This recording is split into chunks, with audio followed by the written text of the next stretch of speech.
ಸಂಜನಾ ಅವರಿಗೆ bad comment ಬಂದರೆ ಅಥವಾ ನೆಗೆಟಿವ್ ಆಗಿ ಯಾರಾದರೂ ಮಾತಾಡಿದ್ರೆ ಸೊ ಅಂಥವ್ರಿಗೆ ಯಾವ ರೀತಿ ಟಕ್ಕರ್ ಕೊಡ್ತಾರೆ ಅಥವಾ ಯಾವ ರೀತಿ ಉತ್ತರ ಕೊಡ್ತಾರೆ? ಸೋಷಿಯಲ್ ಮೀಡಿಯಾ ಆರ್ ಔಟ್ಸೈಡ್ ಎಲ್ಲೇ ಇರಲಿ? ನಾನು ಫಸ್ಟ್ ಆ್ಯಂಡ್ ಫಾರ್ ಆಲು ರಿಯಾಕ್ಷನ್ನೇ ಮಾಡದೇ ಇರೋದು ಒಂದು ಬ್ಲಾಕ್ ಅಂತ ಬ್ಯೂಟಿಫುಲ್ ಆದ ಆಪ್ಷನ್ ನಮ್ಮ ಟೆಕ್ನಾಲಜಿನಲ್ಲಿದೆ. ಸುಮ್ಮನೆ ಬುದ್ಧಿವಂತಿಕೆ ಜೊತೆ ಅದನ್ನು ಬಳಸ್ತೀನಿ ನಾನು.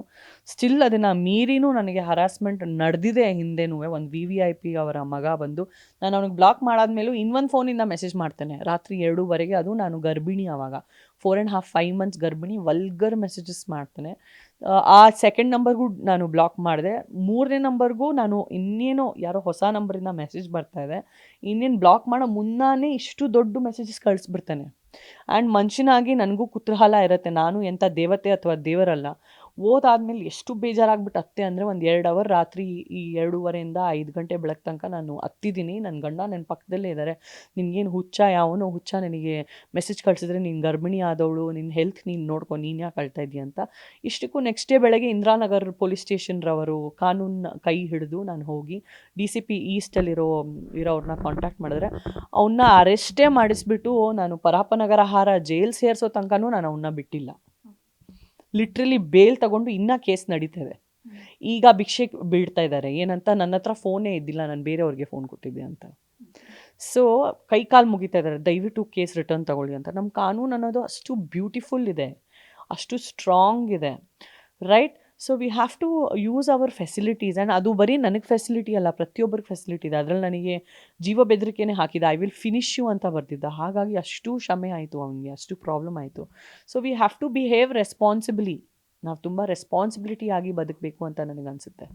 ಫೈನಲಿ ದರ್ಶನ್ ಸರ್ ಬಗ್ಗೆ ಏನು ಹೇಳ್ತೀರಿ? ಯಾಕಂದರೆ ಬೇಲ್ ಸಿಗೋದು ಡೌಟು ಅಂತಾರೆ. ಈ ಪ್ರಕರಣದಲ್ಲಿ ತುಂಬ ಪ್ರಬಲ ಸಾಕ್ಷಿಗಳು ಸಿಕ್ಕಿದ್ದಾವೆ ಅಂತ ಹೇಳ್ತಾರೆ. 3 monthsವರೆಗೂ ಮಿನಿಮಮ್ 3 to 6 months ಆಗುತ್ತೆ ಬೇಲ್ ಸಿಗೋಕ್ಕೆ ಅಂತ ಒಬ್ಬರೇ ಹೇಳ್ತಾರೆ. ಇನ್ನೊಬ್ಬರು ಅವ್ರ ಕರಿಯರೇ ಮುಗೀತು, ಇನ್ನು ಇದರಲ್ಲಿ ಸಿನಿಮಾ ಲಾಸ್ಟ್ ಅವರು ಸಿನಿಮಾದಲ್ಲಿ ನೋಡ್ದಂಗೆ ಕಾಟೇರ ಸಿನಿಮಾದಲ್ಲಿ ಒಂದು ಲುಕ್ ಇದೆಯಲ್ಲ, ಆ ರೀತಿ ಆಗಿನೇ ಅವರು ಜೈಲಿಂದ ಹೊರಗಡೆ ಬರೋದು ಅಂತಾರೆ. ಈ ಥರದ ಮಾತುಗಳೆಲ್ಲ ಕೇಳಿದಾಗ ಒಬ್ಬ ಅಭಿಮಾನಿಯಾಗಿನೋ ಅಥವಾ ಕೋಸ್ಟಾರ್ ಆಗಿ ನೀವು ಏನು ಹೇಳ್ತೀರಾ? ಯಾವ ರೀತಿ ಇರುತ್ತೆ ನಿಮ್ಮ ರಿಯಾಕ್ಷನ್ ಅಂತ? ಒಂದು ವೆಲ್ ವಿಷರ್ ಆಗಿ ನಾನು ಹೇಳಲಿಕ್ಕೆ ಇಷ್ಟಪಡ್ತೀನಿ ದಟ್ ದರ್ಶನ್ ಸರ್ ಕರಿಯರ್ ಖಂಡಿತವಾಗ್ಲೂ ಇದರಿಂದ ಮುಗಿಯಲ್ಲ. ಎಷ್ಟೇ ಶಾಸಕರು ನಾವು ನೋಡಿದ್ದೀವಿ, ಶಾಸಕರು ಜೈಲಲ್ಲಿ ಜೈಲ್ವಾಸ ಮಾಡ್ಕೊಂಡು ಬಂದಾದ್ಮೇಲೆ ಚೀಫ್ ಮಿನಿಸ್ಟರೇ ಆಗಿದ್ದಾರೆ. ಅವ್ರಿಗೂ ಹೇಳಲಾಯಿತು ಅವ್ರ ಕರಿಯರ್ ಮುಗೀತು ಅಂತ.